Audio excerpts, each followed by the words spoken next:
God, you are back with comedian David Boyle, and I'm quitting alcohol. So you know when you go over to an Indian person's house and it has that particular smell. It smells like Indians because they're always cooking curries, they're using all the fucking spices, and because these curries are so fucking potent, after a while, that smell kind of implants itself into the walls of the house. And it stays. And it's a very distinct smell. It smells like Indian. Well, that's what my place smells like. But I can't tell because I live here. And your own farts don't smell bad to you. So yesterday, this little cunt Adrian comes over. He's my kid's friend. I've talked about him before. He's my arch enemy. Everything he does fucking annoys me. So this little cunt comes in with my kid, and my wife is cooking up a feast in the kitchen. She's cooking some curry. I don't know what she's using. Some fucking yak bones or something. Something weird. I don't ask questions. I just fucking eat.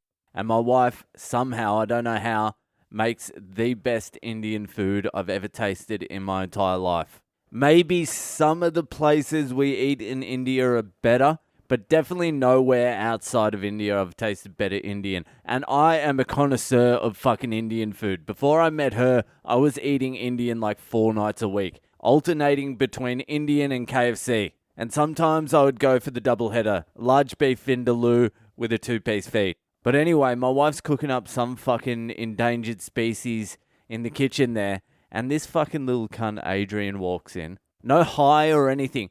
He fucking takes 3 steps in the door and he's like, yuck, this place stinks. And my kid's like, just come in, I need to show you my triceratops. And this little Adrian cunt's like, no, it stinks, yuck. It stinks, let's go, it stinks.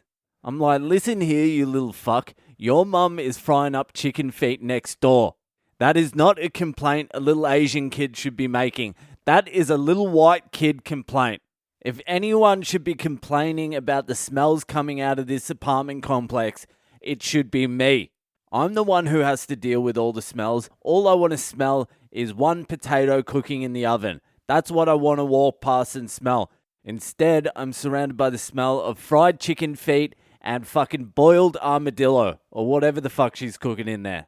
Even I, as a young white kid, was never rude enough to say your place fucking stinks. And my best friend when I was growing up was a Filipino.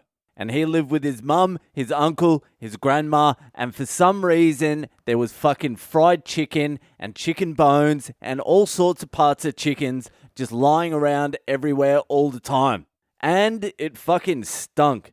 Well, it stunk to my 8-year-old fucking nostrils. Now I wish I was at a Filipino's house eating some fried chicken. Back then, I had to learn to breathe only through my mouth, so I didn't have to smell the shit. And they were always offering me chicken as well. But me, being the white kid I was at the time, I had only really ever eaten chicken breast. I didn't even like the thigh or the drumstick. I liked nothing but the breast.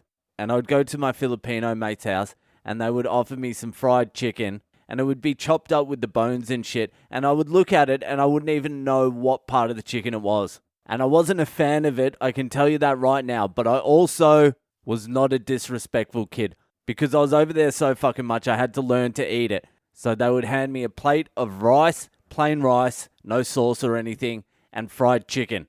And I'd eat the rice, and then I'd hold my nose and try not to throw up while I ate the chicken. And it was just fried chicken, but it seemed foreign. But I reckon I stayed at his place like 2 or 3 nights a week for about 5 years. And there was never a fucking shortage of plain rice and fried chicken lying around. And I don't know why I stayed there so much, because at 4:30 a.m.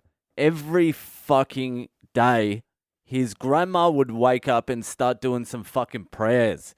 Like full chanting prayers. I don't know how they went exactly, but something like that. And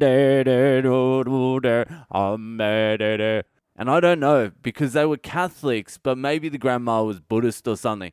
But every fucking morning for like 2 hours, it must have been, from 4:30 to 6:30, it would be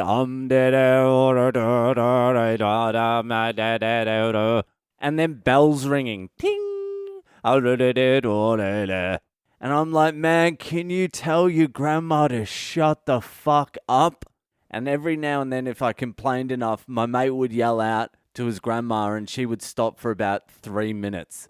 You would hear silence after he yelled out, and then you would hear, diddy boom diddy oo didda boom diddy doo da da da da. But that's how you conduct yourself with people from other cultures.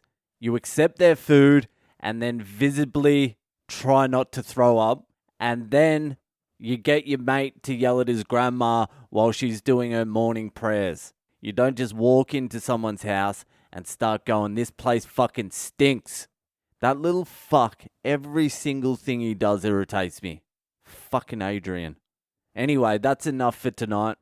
If you're enjoying the podcast, give it a share around, rate, review, subscribe, do all that shit. Hit me up on social media. I'm Boyle Comedy on Instagram, Facebook, and Twitter. And I will see you the fuck later.